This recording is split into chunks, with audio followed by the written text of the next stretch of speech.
Hi, I'm Dr. Pranay. Welcome to Sexpert Opinion, where I'm going to answer some of your questions. So let's begin.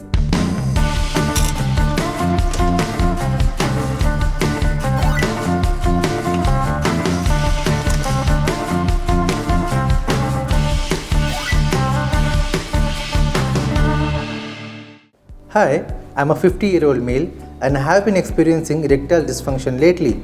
Is this a normal occurrence as I age, and what can I do to fix it? Well, just like menopause in females, andropause or male menopause occurs in males at just around your age. It signifies a low testosterone levels as the testes are not producing enough testosterone. If you do not have other concurrent comorbidities like diabetes, hypertension, hyperlipidemia, then low testosterone could be the condition in your case. What I would like you to do is to just get the hormone level tested and evaluated by a specialist. With proper testosterone replacement therapy, you can lead your sexual life.